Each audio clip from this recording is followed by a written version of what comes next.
ওই রাজবাড়িটা ওখানে আমার বাড়ি, আমি রাজার মেয়ে। আচ্ছা, তার আসল না তুমি কি এই জন্য এসেছো মা? সাধু বাবা, আজকে যদি দয়া করে আমার বাড়িতে একটু হরিনাম করতেন তাহলে খুব ভালো হতো। আচ্ছা বেশ, তাই হবে, তাই করবো। ওমা শান্ত হন।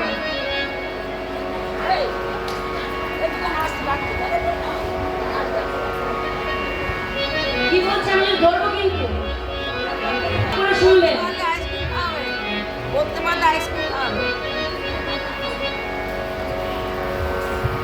তাহলে এখন কি হয়েছে?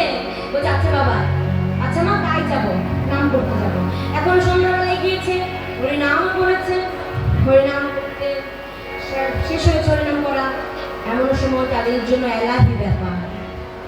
এলাহি মানে এলাহি, সবাইকে বসিয়ে খেতে দিয়েছে। সোনার থালা,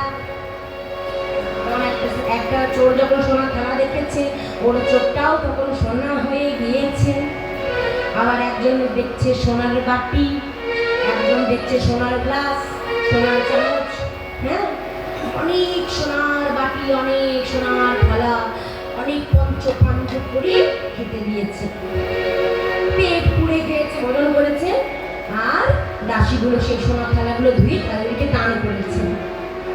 এই মতো অবস্থায় যখন চলে যাচ্ছে, তখন রাজকন্যা বলছে, পিতা ও পিতা, এগুলোকে কি দক্ষিণা দেবো? বলছে শোনো, বাড়িতে যত মণি মুক্তা আছে দান করো। দান করেছে। এরপর হরিনাম করতে করতে চলে যাচ্ছে। তখন সাধু তখন চোরগুলো মনে মনে বলছে, আরে কিরে মদন, বল বল বল। তখন বলছে, সত্যি বাপু, এরকম কোথাও পাই না। যেখানে চুরি করতে গিয়েছি, যদি ধরা পড়ে গিয়েছি, তাহলে পিঠের চামড়াটা উড়ে গিয়ে গাছে উড়ে গিয়েছে, এরকম বলছে। ওরা নিজের মধ্যে আলোচনা করছে। তখন যখন ওই চোরের সর্দারটা কি বলছে, শোনো সাধু বাবা, আজকে তুমি হলে সর্দার আর আমরা তোমার ভক্ত। আর তোমাকে কথা দিচ্ছি, আমরা কখনো আর চুরি বিদ্যা করবো না।